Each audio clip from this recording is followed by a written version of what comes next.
माझ्या सर्वांगाचा दाह झाला. ज्यावेळी माझ्या सर्वांगाचा दाह झाला त्याच वेळी माझ्या मुखावाटे राणी माये दोन शब्द बाहेर पडले. राणी हे दोन शब्द बाहेर पडतात माझ्या सर्वांगाचा दाह शांत झाला. तर दिनापासून राम नामात तदात्मा राहणं हेच माझं आद्य कर्तव्य आणि म्हणूनच मी कैलास पर्वताचा त्याग केला.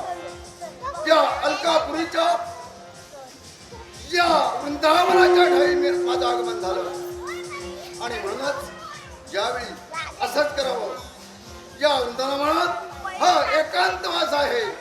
मग अशा या एकांताच्या ठिकाणी ध्यान धारणा राहावी. राम नाम अखंड हे निष्ठा हो.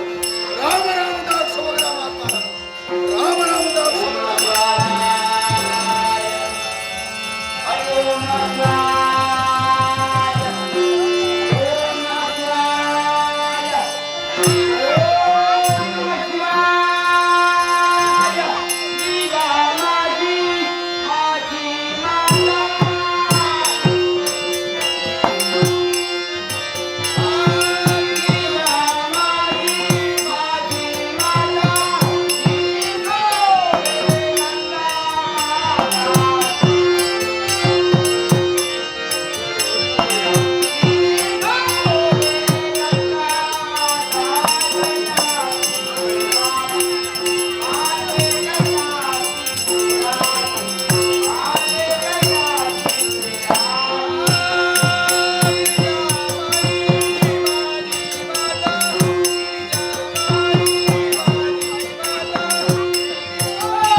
कोण कोण गिरजे गिरजे अगं तुझं आगमन इथं या ठिकाणी आश्चर्य वाटतं. मी तुमची सेवा करण्यासाठी तत्पर झाले, हा, पण तुमची सेवा करत असताना सहज सहज तुमच्या मुखावर काही शब्द बाहेर पडले. हा. ते शब्द कोणते असतील? अगं गिरीचे तू म्हणते. हे गिरजे काय झालं? अगं मी असं का म्हणालो अगं मी असं का म्हणालो माहितीये अहो मला सांगा, कारण मी तुमची भक्ती केली. हा. मी जरी तुमची जर अर्धांगिनी असली असेल ना, मी ठाम होताना सांगते, अर्धांगिनी होण्यापूर्वी प्रथम मी तुमची भक्ती करायचा विचार केला. कारण इतर तुमचे भक्त, इतर तुमच्या भक्तीने तुमची भक्ती करण्यासाठी आल्याच्या नंतर हे भक्त भक्तीने करता क्षणी तुम्ही त्यांना लगेच आशीर्वाद देऊन मोकळे होतात. पण मला आशीर्वाद देते वेळी एवढा ओढ उचलला, मला आशीर्वाद दिला.